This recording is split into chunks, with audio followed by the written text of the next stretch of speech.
Is it possible to day trade and travel the world? Well, in this video, I'm going to let you know because there's a lot of factors that you have to really consider.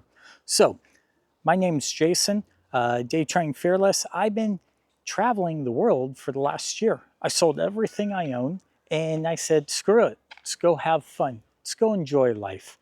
And I've been traveling Europe for 6 months, Asia for 5, and right now I'm back in somewhat cloudy England. I love this place. It's amazing.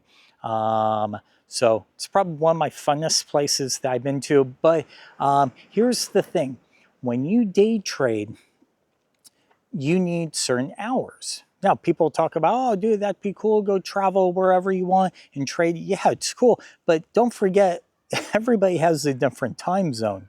Now, here in England, the markets open up at 2:30 p.m., which is kind of awesome, right? For me, I'm able to kind of do whatever I want. I could trade the morning session, I could trade the afternoon or the evening session. If I'm busy exploring during the day, I get to see whatever I want, and then I could just run back to wherever I'm staying and jump on the laptop or even my phone and make a couple quick trades and call it a day, maybe make one trade, which I try and look for my very first trades a winner. I usually shut everything down. I don't want to be strapped to my trading. And also I've realized that if I make one trade and it's a winner, shut everything down, my trading has become a lot better in that.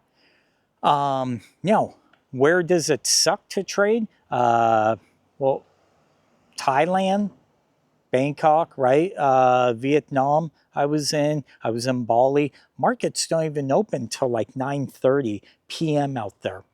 Okay, so you're busy, you're surfing, doing whatever all day, exploring, and then 9:30 the market's open. I'm ready for bed at 9:30.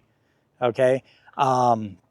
Then you jump over to South Korea and Japan, where I went, and with those, oh man, dude, the markets don't even open till 10:30 over there p.m. Right? So it's easy to day trade, but it's also hard because of the different time zones. I'm from Las Vegas / Southern California, and I know that waking up at 5:30, 6 to be able to be on the market open at 6:30 kind of sucked for many, many years. I got used to it after a while. But yeah, give me the 2:30. I think the best one is 2:30 p.m. here in England, or parts of Europe. If you go to Italy, Paris, places like that, markets open at 3:30. But yeah, in a nutshell, you can day trade from anywhere you want, and that's awesome. You just have to tweak your trading and understand you're not going to be able to trade all day. Now, me, I no longer do that. I just look for my first trade. If it's a winner, I shut the thing down. And that's what my new thing is to preach, because I've looked at my data and that has been some of my best day trading is when I take one trade and then I shut it down. So hopefully that helps. Let me know if you guys love to travel, and we'll catch you on the next one.